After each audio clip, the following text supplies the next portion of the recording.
My husband said, "I sold your little cabin for $60,000. His family cheered, calling it a smart move.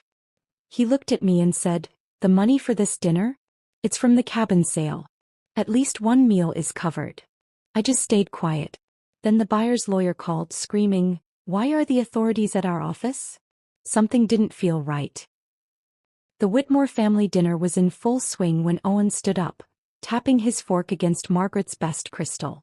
"Before we eat, I have something important to share," he said, his voice carrying the authority he rarely displayed. "You all know about Violet's little cabin, her impractical purchase 3 years ago." My shoulders tensed at his tone. "Well, I've finally done something about it. I sold it for $60,000 last month while she was overseas." The words hung in the air as he pointed to the elaborate spread on the table. "The money for this dinner? It's from the cabin sale. At least one meal is covered." His family laughed and applauded, but I stayed silent, my phone already vibrating with a call that would change everything. "Why are the authorities at our office?" the buyer's lawyer would scream moments later, his panic confirming what I already suspected. "Before we continue, I want to thank you for being here. If you believe that every woman's achievements deserve recognition, not dismissal, please consider subscribing. It's free and helps these important stories reach others. Now let's see what happened next. But let me explain how I ended up at this table, surrounded by people who had made dismissing me into an art form. 6 years of marriage to Owen Whitmore had taught me the precise boundaries of my invisibility.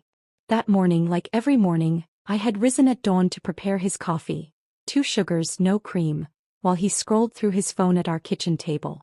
My greeting went unacknowledged as usual.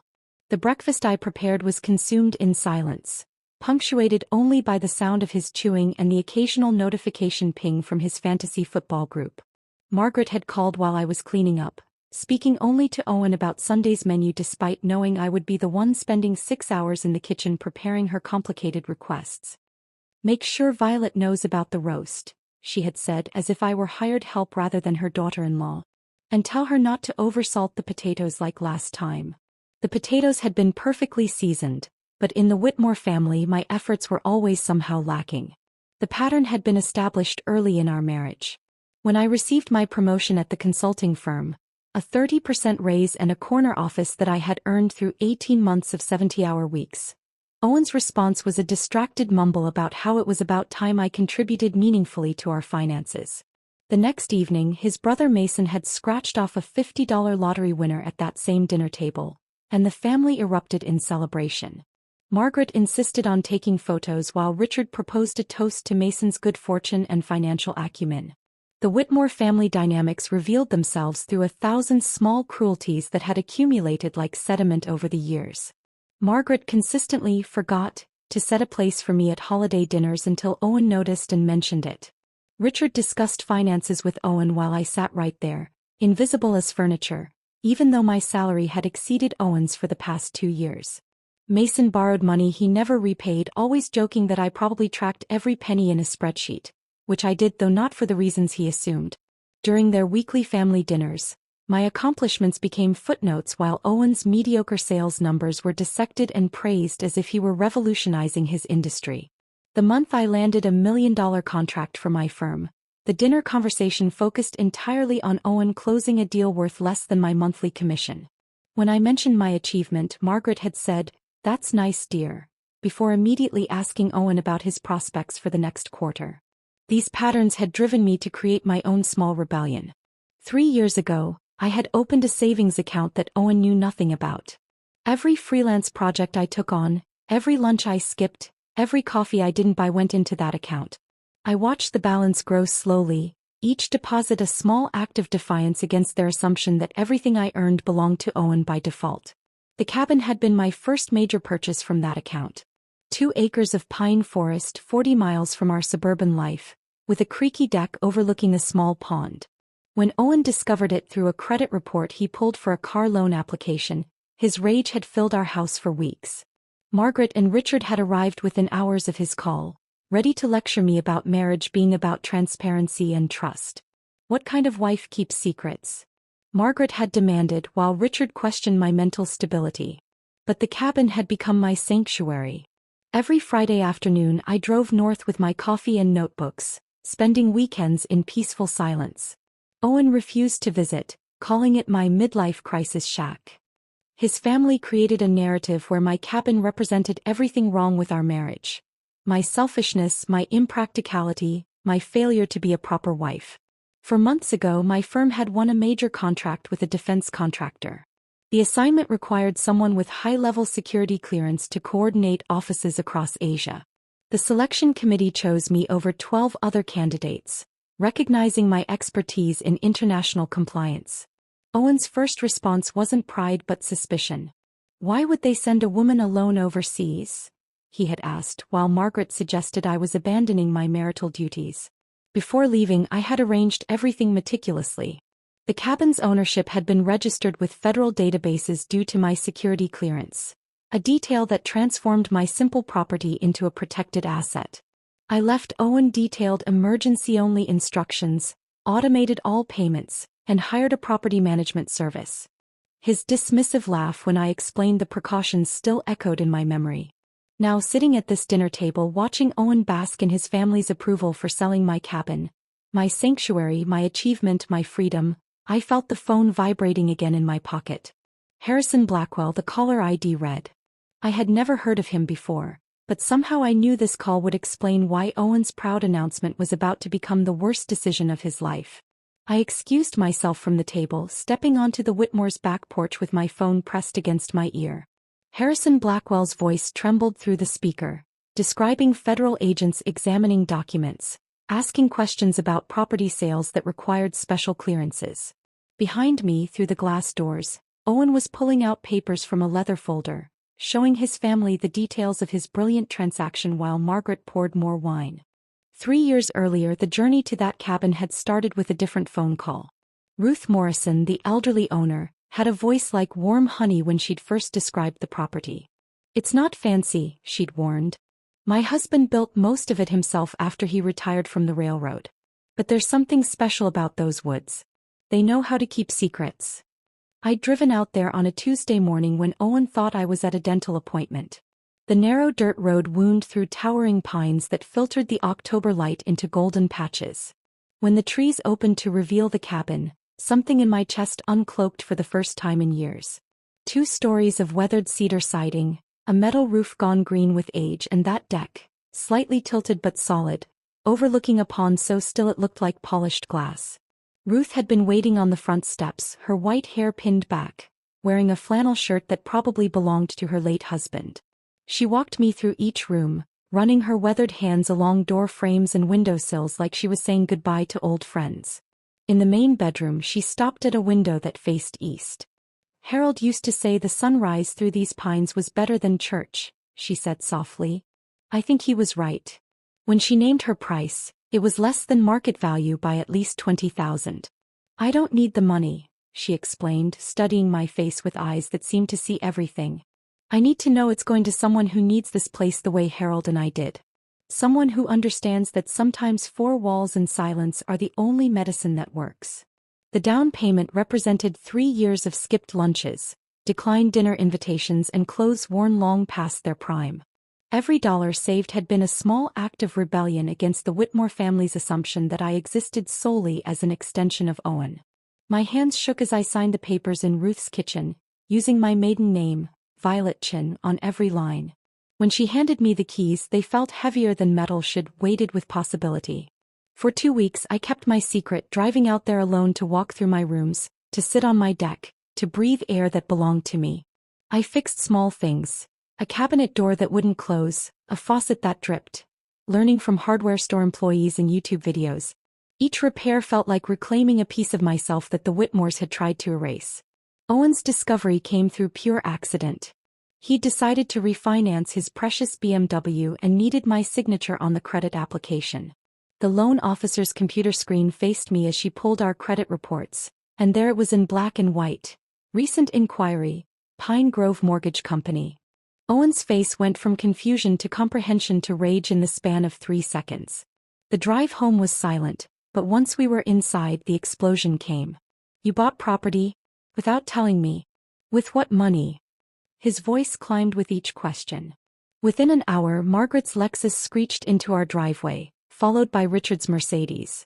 Owen had summoned his parents like calling in reinforcements for battle. They arranged themselves in our living room like a tribunal. Margaret sat perfectly straight on our sofa, her pearls catching the light as she leaned forward. "Violet, darling," she began in that voice that made endearments sound like threats, "help us understand. What kind of wife makes major financial decisions without consulting her husband?" Richard stood by the fireplace, hands clasped behind his back like he was delivering a boardroom presentation. "This raises serious concerns about your mental state, Violet. Hidden money, secret purchases. These are not the actions of a stable person." I sat in the chair they'd positioned to face all three of them, my hands folded in my lap. "The cabin cost $45,000, I said calmly. "I paid for it entirely with my own earnings from freelance work. It didn't affect our joint finances at all." "That's not the point." Owen's fist hit the coffee table, making Margaret's teacup rattle. "We're supposed to be partners. Partners don't keep secrets." The irony of Owen talking about partnership when he hadn't noticed my absence for dozens of Saturdays, hadn't asked about my freelance projects, hadn't even remembered our last 3 anniversaries, was so thick I could taste it. But I stayed silent, having learned long ago that defending myself only gave them more ammunition. The next few months became a war of attrition. Owen refused to visit the cabin, calling it my midlife crisis shack, to anyone who would listen. His family crafted a narrative where my cabin represented everything wrong with our marriage. My selfishness, my deception, my failure to be a proper wife. They told the story at every family gathering, to every mutual friend, until it became accepted truth that poor Owen was married to an unstable woman who hid money and bought property behind his back. But every Friday afternoon I packed a small bag and drove north. Those weekends became my salvation. I learned to replace broken boards, to identify bird calls, to grow tomatoes in containers on the deck. I wrote in journals, filling pages with thoughts I couldn't speak aloud. The cabin learned my secrets. How I dreaded Sunday dinners, how I sometimes sat in my car in the driveway for 10 minutes gathering strength to go inside my own house, how I'd started marking days on a private calendar, not to count toward something but to prove I was surviving. Margaret escalated her campaign with what she called a family meeting, but was actually an intervention. She'd prepared a PowerPoint presentation, actually created slides, detailing the cabin's supposed maintenance costs, liability issues and drain on our resources. She'd researched septic system failures, roof replacement costs and property tax increases, presenting each as inevitable catastrophe. Mason made jokes about me becoming a hermit woman, asking if I was growing marijuana in the woods. Richard questioned whether I was meeting someone there, his implication clear. Owen sat silent through it all, letting them speak for him as he always did, his silence more damaging than their words. When they finally stopped talking, I pulled out my phone and showed them photos. The garden I'd planted, now growing wild with herbs and vegetables. The desk I'd positioned by the window where morning light flooded in. The bookshelves I'd built myself, slightly crooked but functional. Their faces remained unmoved, seeing only evidence of time spent away from them, energy directed toward something beyond their control. They stared at my photos for exactly 3 seconds before Margaret closed my phone and handed it back to me with the same expression she wore when returning spoiled food at a restaurant. "Well," she said, adjusting her pearls, "I suppose everyone needs their hobbies." The word hobbies dripped with enough condescension to fill the pond behind my cabin. 2 months after that disastrous intervention, everything shifted. My managing director, James Harrison, called me into his office on a Monday morning in February. The view from the 32nd floor showed the city wrapped in winter fog, and James stood against it like a general planning a campaign. "We've won the Raytech contract," he said without preamble. 4 months coordinating their satellite offices across Asia. "It's worth $12 million to the firm, and I need someone with your specific expertise." The project required high-level security clearance due to Raytech's defense contracts. 12 candidates had been considered. My name sat at the top of the list, circled twice in James's distinctive red pen. "Your background check came back spotless," he said, sliding the folder across his mahogany desk. "Your experience with international compliance is unmatched in this office. The client specifically requested someone with your qualifications." I accepted immediately, the word yes, escaping before I could second-guess myself. 4 months away from the Whitmores felt like being offered oxygen after years of suffocation. James smiled, the kind that suggested he understood more about my home situation than I'd ever explicitly shared. You leave in 3 weeks. The pay differential is substantial. Hazard pay plus overseas adjustment. We're talking about doubling your quarterly income. That evening I told Owen over dinner, watching his fork pause midway to his mouth. 4 months. His voice carried not concern but calculation. Why would they send you? Why not Harrison or Kumar? They have more seniority. Because I have the security clearance and the expertise, I replied, keeping my voice neutral despite the familiar sting of his doubt. A woman alone in Asia for 4 months, he muttered, returning to his plate. Seems unnecessary. Can't you do it remotely? Within an hour Margaret had called, having received Owen's distress signal. Violet dear, her voice crackled through the speaker, I've just heard about this overseas assignment. Don't you think it's rather selfish? Leaving your husband for months? Marriage requires sacrifice, and it seems you're only interested in your career. The security briefing 3 days later revealed complications I hadn't anticipated. Agent Patricia Yamamoto from the Defense Security Service explained that all personal assets had to be registered in federal databases. Your cabin in Pine Grove, she said, reading from her tablet, will be flagged as belonging to a cleared contractor working on sensitive projects. This provides additional protection against foreign interference or suspicious activity. My simple cabin had just become a federally monitored asset. The irony wasn't lost on me. The property Owen and his family dismissed as worthless was now under government protection. I spent the next 3 days arranging meticulous coverage for my absence. The property management company I hired came highly recommended, their contracts typically serving deployed military families. Every utility payment was automated, double-backed with the management company as secondary payers.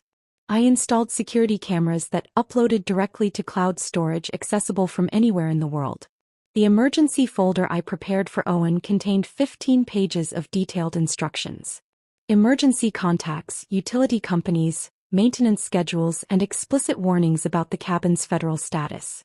I highlighted emergency access only in yellow marker, underlining it 3 times. Owen flipped through it with barely concealed amusement. It's just a shack in the woods, Violet, not Fort Knox, he laughed, tossing the folder onto the kitchen counter where it would remain untouched for the next 4 months. Singapore's humidity hit me like a wall when I stepped off the plane, but the sensation of freedom was stronger than any physical discomfort. My hotel room overlooked Marina Bay, the city's lights reflecting off water like scattered diamonds. That first night I stood on the balcony and felt my shoulders drop from their permanent position near my ears. 4 months of not being dismissed, ignored, or belittled stretched ahead like a promise. The work was intensive but exhilarating. I uncovered a web of compliance issues that had cost Raytech millions in potential fines. My daily reports to James were met with praise that felt foreign after years of Owen's indifference. The client was impressed enough to request an extension, which I politely declined. 4 months was my limit. My weekly video calls with Owen became a study in declining interest. Initially, he managed 10 minutes of conversation, asking perfunctory questions about my work while his attention drifted to whatever was on his computer screen. By week 3, he was attending Margaret's dinners during our scheduled calls, the family chatter drowning out any attempt at meaningful conversation. Your absence is barely noticed, Margaret said once, loud enough to be heard through Owen's phone, followed by laughter I recognized as Mason's. Margaret's emails arrived like clockwork every Sunday evening. She'd forward articles about career women who lost their families, or historical accounts of wives who'd abandoned their duties for personal ambition. Each message signed with "Concerned for your marriage, Margaret," as if her concern had ever extended beyond control. The family group chat, which I'd been part of for 6 years, suddenly showed an error message one morning. You are no longer a participant in this conversation. No explanation, no warning. Owen claimed it was a technical glitch when I asked, but his social media told a different story. Photos from family dinners showed him centered between Margaret and Richard, Mason's girlfriend Sarah occupying what had been my seat. The captions read like obituaries for my presence. Great evening with the whole family, and complete at last. My cabin's security cameras became my lifeline to something real. Every morning I'd check the feeds while drinking coffee, watching deer wander through the yard or rain pattern the pond's surface. The weekly reports from the management company were brief. All systems normal, no issues to report. But they provided more comfort than Owen's increasingly sporadic messages. By month 3, Owen had stopped answering my calls altogether. Text messages received single-word responses hours later. Busy. Fine. Later. His social media, however, showed remarkable availability for dinner with colleagues, drinks with Mason, concerts with people I didn't recognize. Sarah, Mason's girlfriend, appeared in more photos, always laughing at something Owen had said, her hand occasionally on his shoulder in that casual way that wasn't casual at all. Sarah's perfectly manicured hand rested on Owen's shoulder in the last photo he'd posted, her smile too bright, her proximity too familiar. The timestamp showed last Tuesday, when he'd claimed to be working late on quarterly reports. I closed the laptop and stared at the Singapore skyline, the city's pulse vibrating through my hotel window as I processed what those images meant. Not just indifference anymore. Something else entirely. The flight home stretched across 16 hours and 3 time zones, plenty of time to prepare myself for whatever waited in Detroit. I'd texted Owen my arrival time twice, received nothing back. When the plane touched down on Thursday afternoon, the October air carried that particular Midwest chill that slices through everything. I waited 40 minutes at baggage claim, watching families reunite, couples embrace, drivers hold signs for strangers. No Owen. Finally, a text appeared. At Mom's preparing special dinner for your return. Come straight here. The taxi driver helped load my luggage into the trunk while I stared at those words. Special dinner. At Margaret's. After 4 months away, my husband couldn't be bothered to meet me at the airport, but the Whitmores were orchestrating something that required preparation. The route home took us past our neighborhood, and I asked the driver to slow down as we passed our house. Through the living room window, I glimpsed furniture I didn't recognize. A leather sectional where our blue sofa should be, artwork on walls that had been bare when I left.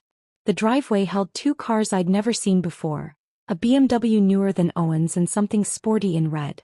Our garden, which I'd carefully maintained for 3 years, had been replaced with generic landscaping. This your house? The driver asked, noticing my stare.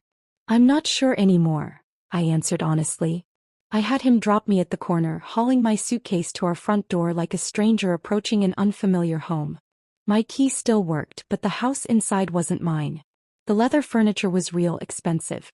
The art consisted of abstract pieces that Margaret would approve of. Safe, tasteless, costly. The kitchen had been reorganized completely, my carefully arranged spice rack gone, replaced by decorative canisters that probably held nothing. In our bedroom, was it still ours? The sheets were different. Egyptian cotton, still in their packaging creases. The closet showed Owen's clothes expanded into my section, my remaining items compressed into a corner like an afterthought.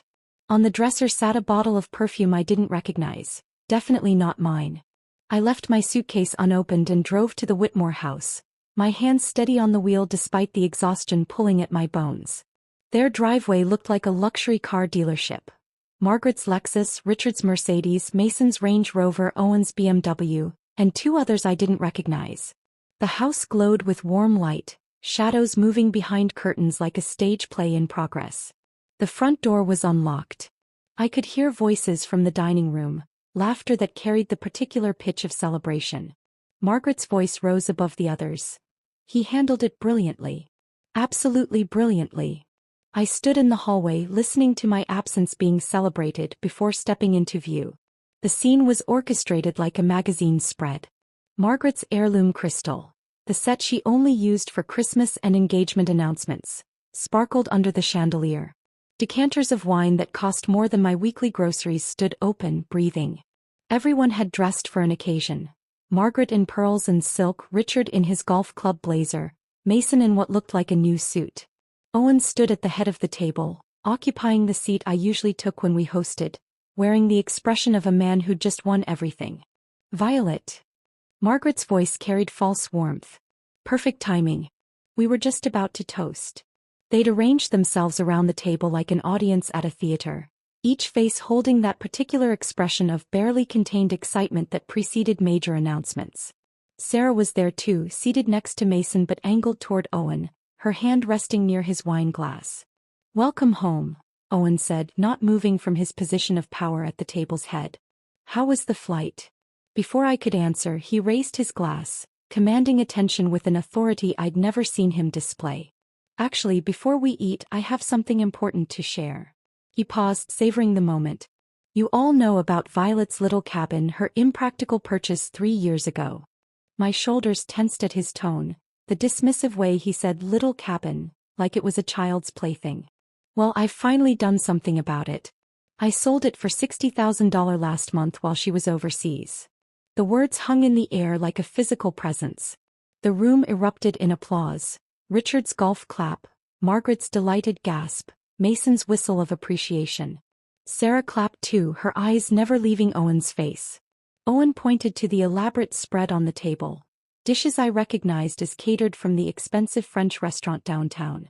The money for this dinner? It's from the cabin sale. At least one meal is covered. His family laughed at this joke, this casual revelation that he'd stolen my sanctuary and used the money for their entertainment. I remained perfectly still, my silence complete, while my phone began vibrating in my pocket. Owen pulled out a leather folder, the kind expensive lawyers use, spreading documents across Margaret's pristine tablecloth. The best part is how I handled everything myself, he boasted, running his finger along the pages. Researched comparables, managed 3 competing bids, saved thousands in agent fees. Brilliant, Richard murmured, leaning forward to examine the papers. Absolutely brilliant business instinct. How did you handle the signature issue? Mason asked, his question carrying genuine curiosity rather than concern. Owen's smile widened. Spent 3 days practicing. Got it perfect. See. He pointed to various signature lines, each showing my name in handwriting that was close to mine but not quite right. The V in Violet tilted wrong, the final T too sharp. Margaret examined the documents with approval. Resourcefulness, she declared. That's what I call resourcefulness. My phone buzzed again. Harrison Blackwell. Attorney at law. I didn't recognize the name, but something in my gut told me this call would change everything happening in this room. I stepped away from the table, pressing the phone to my ear as I moved toward the French doors that led to Margaret's pristine back porch. The caller ID showed Harrison Blackwell, attorney at law, a name that meant nothing to me but somehow felt significant in this moment. Mrs. Whitmore? The man's voice cracked with an edge of panic that immediately set my nerves on alert. This is Harrison Blackwell. I represented the buyers in your cabin purchase. I mean the sale your husband arranged. Through the glass doors I watched Owen refill wine glasses, his mouth moving animatedly as he continued his performance for his captivated audience. Margaret touched his arm affectionately, the proud mother admiring her clever son. Sarah laughed at something Mason said, but her eyes tracked Owen's movements with an interest that went beyond casual observation. What can I help you with, Mr. Blackwell? I kept my voice steady, professional, though my pulse had begun to quicken. Why are federal authorities at our office? The words came out in a rush, his composure completely shattered.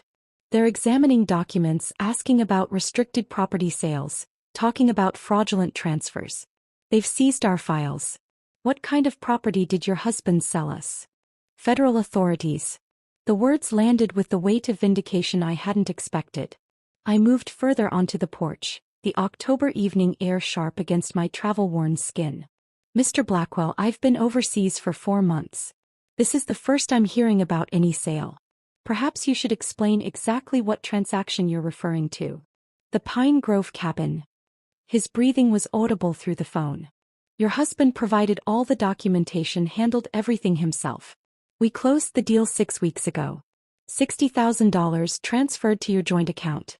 But now there are agents here talking about federal property registrations and security clearances. They're using words like fraud and forgery. 6 weeks ago, while I was in Singapore, meticulously documenting compliance violations that would save Raytech millions, Owen had been forging my signature on federal documents. The irony was almost beautiful in its perfection. Mr. Blackwell, I said carefully, I need to review some documents and make some calls. I'll contact you within the hour. I ended the call and stood in Margaret's meticulously maintained garden, surrounded by roses she paid someone else to tend, processing what I'd just learned. My phone showed 3 missed calls from a blocked number while I'd been speaking to Blackwell. As I scrolled through them, A text appeared from a number I recognized immediately. Special Agent Catherine Reeves. We'd met during my security clearance renewal 6 months ago. A thorough woman with sharp eyes who'd asked probing questions about every aspect of my life. Her message was brief. Mrs. Whitmore. Aware of situation regarding your Pine Grove property. Maintain normal behavior. Attend family dinner as planned. Keep subjects unaware. Team mobilizing. The text had arrived 2 hours ago while my plane was descending into Detroit. Agent Reeves had known about the fraudulent sale before I'd even landed. The federal databases that tracked my cabin as a secured asset had flagged the unauthorized transfer, triggering an investigation that was now converging on this dinner party where Owen celebrated his criminal genius. I thought about the security briefing I'd attended before leaving for Singapore, Agent Yamamoto's careful explanation of how property owned by cleared contractors became part of a larger protective framework. The cabin wasn't just mine. It was tagged in federal systems as an asset that couldn't be transferred without multiple authorizations. Owen's forgery hadn't just stolen my property. He'd triggered alerts in databases he didn't know existed. Through the window, I watched him stand again, holding court at the head of the table. His hands moved expressively as he appeared to be explaining something, probably the detailed story of how he'd been so clever, so resourceful. Margaret's face glowed with maternal pride. Richard nodded approvingly at whatever business wisdom his son was sharing. They looked like a Renaissance painting of familial satisfaction, completely unaware that their golden boy had just confessed to federal crimes. I returned to the dining room, sliding my phone into my pocket where it vibrated with another message I didn't check. Owen paused mid-sentence as I entered, his eyebrows raising slightly. "Important call?" he asked, though his tone suggested he didn't actually care about the answer. "Just work following up on some documentation," I replied, taking my seat at the far end of the table, the place they'd assigned me like an afterthought. Owen laughed, the sound carrying an edge of condescension I knew too well. "Always working, even fresh off the plane. You should learn to relax, Violet." He turned back to his audience, eager to continue his story. The best part was accessing all the necessary documents. While Violet was gallivanting across Asia, I took the initiative to organize our financial papers. Found everything in her home office. Deed, title, insurance documents. All sitting there in her little safe. The combination she never bothered to change from our anniversary date. "Brilliant," Richard murmured. "Taking control of wasteful assets. That's what a real businessman does." Margaret nodded enthusiastically. "Exactly. Why let money sit idle in some cabin when it could be invested properly? Owen's been looking at some excellent opportunities in Mason's new venture." Mason leaned forward, suddenly interested. "We could definitely use the capital injection. My partner thinks we could triple the investment within 18 months. They were already spending my money, dividing up the proceeds from Owen's theft like pirates sharing treasure. Not one person at this table had asked why I hadn't been consulted about selling my own property. The assumption of Owen's authority was so complete, so unquestioned, that they couldn't conceive of his actions as criminal. "Your signature work was impressive," Mason said to Owen, grinning broadly. "Honestly couldn't tell the difference from the real thing." 3 days of practice," Owen replied proudly. "I used her old journals to study her handwriting. The key is getting the pressure right, the way she curves certain letters." Sarah finally spoke, her voice carrying a sweetness that didn't reach her eyes. "You must be so proud, Violet. Owen really took charge while you were gone." I met her gaze steadily, noting how her hand had moved to rest near Owen's on the table, their fingers almost touching. "Oh yes," I replied. "He certainly took charge of something that wasn't his to take." The words hung in the air for a moment before Owen laughed them off. "Everything in a marriage is ours, darling. That's what partnership means." My phone vibrated again. Another text from Agent Reeves. 15 minutes. I watched the second hand on Margaret's grandfather clock sweep past the 12. 14 minutes since Agent Reeves's last text. Owen had moved on to describing his future investment plans for the $60,000. His voice carrying the confidence of a man who believed he had gotten away with everything. Margaret was serving her homemade tiramisu, the dessert she reserved for special victories, when the first black vehicle pulled silently into the driveway. The headlights swept across the dining room windows like searchlights, followed immediately by 2 more vehicles positioning themselves with military precision. Through the sheer curtains I could see the government plates, the kind that made neighbors peer through blinds and wonder what level of trouble had arrived on their street. 6 figures emerged from the vehicles, moving with the coordinated efficiency of people who had done this many times before. I stood up from the table, my movement so sudden that Sarah's wine glass wobbled. "I'll get the door," I said, though no one had knocked yet. Owen barely glanced at me, too absorbed in explaining to Richard how he planned to leverage the cabin money into a larger real estate portfolio. I reached the front door just as Agent Catherine Reeves raised her hand to knock. She stood flanked by 5 other agents, all wearing the kind of dark suits that screamed federal authority. Her eyes met mine with professional recognition. She remembered me from the security clearance interview, remembered the woman who had sat across from her for 3 hours answering questions about every aspect of her life. "Mrs. Whitmore," she said quietly. "Are all the subjects present?" "They're in the dining room," I confirmed, stepping aside to let them enter. "All of them. They're having dessert." The agents moved through Margaret's hallway with practiced precision, their footsteps deliberate on her polished hardwood floors. Each footfall sounded like a countdown, marking the seconds until Owen's world collapsed. Agent Reeves led the way, her hand resting casually near her badge, ready to present credentials that would turn celebration into catastrophe. The dining room fell silent as 6 federal agents filed in, spreading out to block all exits with movements so smooth they seemed choreographed. Owen's fork hung suspended halfway to his mouth, tiramisu sliding off onto Margaret's heirloom tablecloth. Richard's face drained of color so quickly I thought he might faint. Mason pressed back in his chair as if he could disappear into the wallpaper, while Sarah's eyes darted between the agents and the door, calculating distances she'd never be able to cross. "Owen Whitmore," Agent Reeves announced, her voice carrying the weight of federal authority that made everything else in the room seem suddenly trivial. She held up her badge, the gold shield catching the light from Margaret's chandelier. "You're under arrest for wire fraud, forgery, and conspiracy to commit interstate commerce violations." The words landed like physical blows. Owen's wine glass slipped from his hand, shattering on the floor in a cascade of crystal and merlot that spread across Margaret's Persian rug like blood. "This is insane." He shot to his feet, his chair scraping against the floor. "It was just a property deal. A simple real estate transaction." Agent Reeves moved toward him with unhurried confidence. "Selling federally registered property using forged documents isn't a simple transaction, Mr. Whitmore. It's a federal crime." The handcuffs appeared in her hands with practiced ease, the metal clicking around Owen's wrists with a finality that made Margaret scream. "There's been a mistake." Margaret's voice cracked, her hands fluttering to her pearls as if they could protect her from this reality. "This is a misunderstanding. Owen was just being resourceful. We need to call our lawyer." Richard stood up, trying to summon the authority he commanded in boardrooms, but his voice shook as he spoke.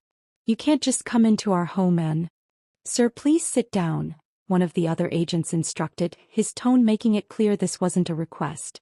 Richard sank back into his chair, suddenly looking every one of his 72 years. The agents began their systematic documentation of the scene. One photographed the forged documents still spread across the table, Owen's confession transformed into evidence. Another captured images of the champagne bottles, the elaborate dinner spread, the celebration that had been funded with stolen money. A third agent collected the family's phones, ignoring Sarah's protests about privacy and Mason's claims that he wasn't involved. Owen turned to me, his face cycling through emotions, confusion, anger, desperation, before settling on something that looked like betrayal. "Violet, tell them this is a misunderstanding. You're my wife. Explain that I had every right to sell that property. Tell them." I met his gaze with the same steady silence I had perfected over 6 years of being dismissed, ignored, and belittled. The silence that had once been my prison now became my power. I said nothing, letting my lack of words speak volumes about years of accumulated injuries that had led to this moment. "Wives can't testify against husbands," he said desperately, grasping for legal straws he didn't understand. "You can't do this to me. I was helping our finances. I was being smart." Agent Reeves paused in her process of securing Owen's hands behind his back. "Actually, Mr. Whitmore, Spouses can absolutely testify in federal cases involving crimes against each other. But more importantly, we don't need your wife's testimony.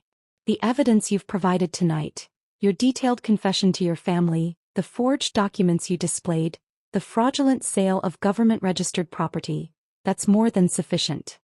She looked at me then, her expression professionally neutral but with something in her eyes that might have been understanding. Mrs. Whitmore, we'll need you to come to the federal building tomorrow to provide a statement. Our financial crimes unit has uncovered additional irregularities that go beyond the cabin sale. Margaret's gasp was audible. Additional irregularities? Agent Reeves turned her attention to Owen's parents. Mr. and Mrs. Whitmore Sr., you'll both need to come in for questioning as well. Your names appear on several suspicious transfers connected to this case. She paused, letting the implications sink in.